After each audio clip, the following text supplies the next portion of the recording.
اور ان میں سے کچھ لوگ ایسے بھی تھے جنہوں نے ٹوٹل انکار ہی کر دیا، اور انکار کر دیا سارے ہی ایسے تھے، کم و بیش بچے جنہوں نے بعد میں نبی صلی اللہ علیہ وسلم کے ہاتھ پہ بیعت لی، باقی سب نے انکار کیا اور ان کو کافر کا درجہ دیا گیا۔ فرمایا کہ ان کے لیے آخرت کا دن جب حاضر کیا جائے گا، بڑا دن، تو اس میں ان کے لیے دردناک عذاب، بڑا عذاب ہوگا، اور وہ آخرت کا دن یوم عظیم، بڑا عذاب ہوگا۔ اور وہ آخرت کا دن کون سا دن ہے؟ آخرت کا دن وہ قیامت کا دن نہیں، بلکہ قیامت کے بعد جب سورہ ثانی پھونکا جاتا ہے وہ آخرت کا دن ہے، وہ بڑا دن ہے جس کے بارے میں کوئی شک نہیں۔ قیامت کے دن کے بارے میں کم و بیش سارے لوگوں کا عقیدہ ہے کہ ایک وقت ایسا آئے گا کہ یہ دنیا فنا ہو جائے گی اور تہس نہس ہو جائے گی اور ختم ہو جائے گی۔ اگر اختلاف ہے تو اکثر لوگوں کو اس چیز پہ ہے کہ اس کے بعد دوبارہ زندہ ہوں گے اور اس دنیا کے اعمال کے مطابق اگلی زندگی، اس سے اگلی زندگی سیٹ کی جائے گی، اس پہ لوگوں کا اختلاف ہے۔ کچھ لوگ کہتے ہیں کہ انسان گیس میں اڑ جائے گا، بھاپ میں اڑ جائے گا، ریزہ ریزہ ہو جائے گا۔ سورہ یاسین میں آبجیکشن سے بھری پڑی ہے، قرآن پاک میں جا اور بھی آبجیکشن ہے کہ لوگ کہتے ہیں کہ ماننے والی بات نہیں کہ انسان ذرہ ذرہ ہو کے اڑ جائے گا، ہواؤں میں، پانی میں تحلیل ہو جائے گا، اور یہ مسلمانوں کا نبی کہہ رہا ہے کہ دوبارہ جمع کیے جاؤ گے اور پھر تمہیں حساب دے کے اس کے مطابق، اعمال کے مطابق اگلی زندگی ہوگی۔ کچھ لوگ اعمال سے ہی انکار کر رہے ہیں اور کچھ لوگ اگلی زندگی سے ہی انکار کر رہے ہیں، لیکن اللہ تبارک و تعالیٰ نے بارہا فرمایا کہ اما من ثقلت موازینہ فہو فی عیشۃ راضیہ، جس کا نیک اعمال زیادہ ہوں گے وہ ہنسی خوشی زندگی میں ہوگا۔ اما من خفت موازینہ فامہ ہاویہ، جس کے برے اعمال زیادہ ہوں گے اس کا ٹھکانہ ہاویہ ہوگا۔ اللہ تبارک و تعالیٰ نے بارہا فرمایا، لیکن عقیدہ آخرت کا انکار کرنے والے کو ہی کافر کہا جاتا ہے، اور عقیدہ آخرت مسلمانوں کے ایمان کا حصہ ہے، اور کوئی بھی ایمان جو چھٹکارے کا سبب ہے، ہاں وہ پہلے نصرانیت تھی، یہودیت تھی، اور وہ تب تھی کہ آخرت پر ایمان لاتے جو لوگ، وہی کامیاب۔ جنہوں نے انکار کیا ان کو اللہ تبارک و تعالیٰ کسی مذہب میں ہی ہے، وہ انکار کریں گے اس عقیدے سے تو ان کے لیے وبال جان ہوگا۔ اللہ تبارک و تعالیٰ نے بارہا انسانوں کو مخاطب کرتے ہوئے فرمایا کہ جس اللہ نے اللہ تبارک و تعالیٰ نے سورہ یاسین میں فرمایا کہ انسان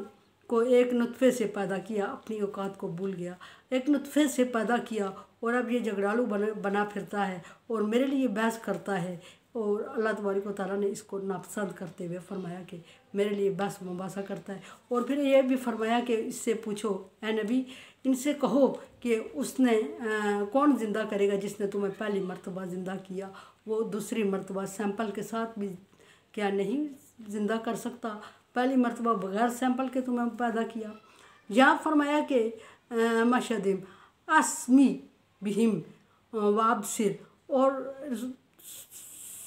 بہت اچھا سنیں گے، بہت اچھا دیکھیں گے وہ کس دن، اس دن ان کو بہت اچھا سنیں گے، بہت اچھا دیکھیں گے کا مطلب یہ ہے کہ ابھی جو باتیں آپ کیے جا رہے ہیں ان کو عقل نہیں آ رہی ہے، ان کو سمجھ نہیں آ رہی، آنی بھی نہیں ہے، کیونکہ اللہ تبارک و تعالیٰ فرما رہے ہیں ختم اللہ علی قلوبہم وعلی سمعہم وعلی ابصارہم، ان کے دلوں پر اور ان کے کانوں پر مہر لگ گئی ہے اور ان کی آنکھوں پہ پردے پڑے ہوئے ہیں۔ اللہ تبارک کہنے کا مطلب یہ کہ اللہ تبارک و تعالیٰ نے ان کو اس کی صلاحیت ہی چھین لی ہے۔ بہت ٹائم تک اللہ تبارک و تعالیٰ بار بار مہلت دیتے رہے، اور لمبے ٹائم تک مہلت دینے کے بعد جب انہوں نے نہیں سنا، نہیں سمجھا، تو اللہ تبارک و تعالیٰ نے ان سے دیکھنے، سننے اور سمجھنے کی صلاحیت ختم کر دی، اور وہ لوگ اپنے کاموں میں لگے رہے، فی طغیانہم یعمہون، سرکشی میں پڑے رہے، سرگرداں رہے، اور یہ سمجھتے رہے کہ ہم صحیح کر رہے ہیں، اگر ہم غلط کر رہے ہوتے تو ابھی تک اللہ تبارک و تعالیٰ کی پکڑ میں آ چکے ہوتے، اور پھر ہمیں ابھی تک عذاب ہو چکا ہوتا، بلکہ بعض دفعہ چیلنج کرتے ہوئے یہ بھی کہا کہ عذاب ہو جانا چاہیے اگر ہم جھوٹے ہیں تو۔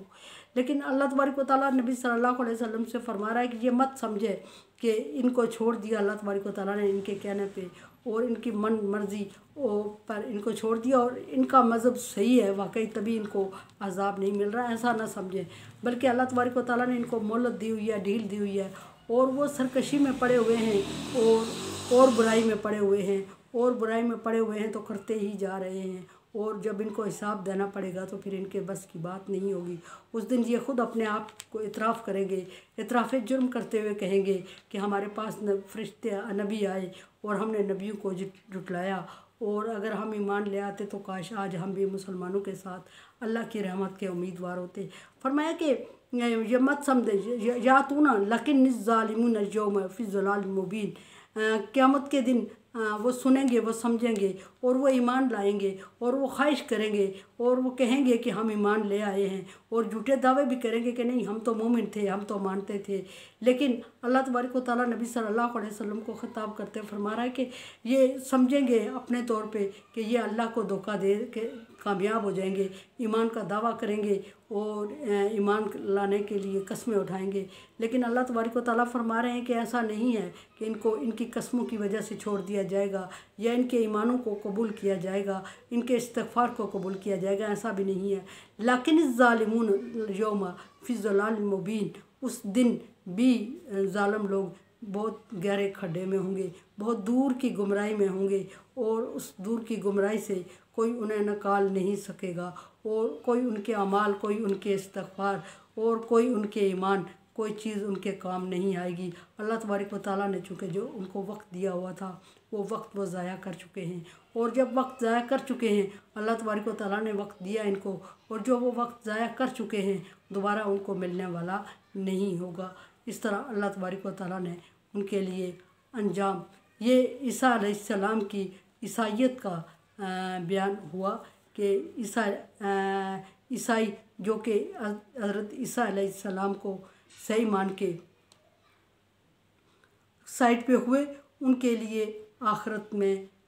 خسارہ نہیں ہے، اور جو نہیں مانے، جو باقی گروپ بنتے رہے اور جنہوں نے من مانی تبدیلیاں کی کتابوں میں، یہ ان کا ذکر ہوا کہ ان کے لیے اللہ تبارک و تعالیٰ نے عذاب تیار کر رکھا اور ان کے لیے گمراہی میں ہیں، اور قیامت کے دن ان کی کوئی توبہ، کوئی چیز قبول نہیں کی جائے گی۔ میرے چینل کو دیکھیں، سمجھے اور رائے دیں۔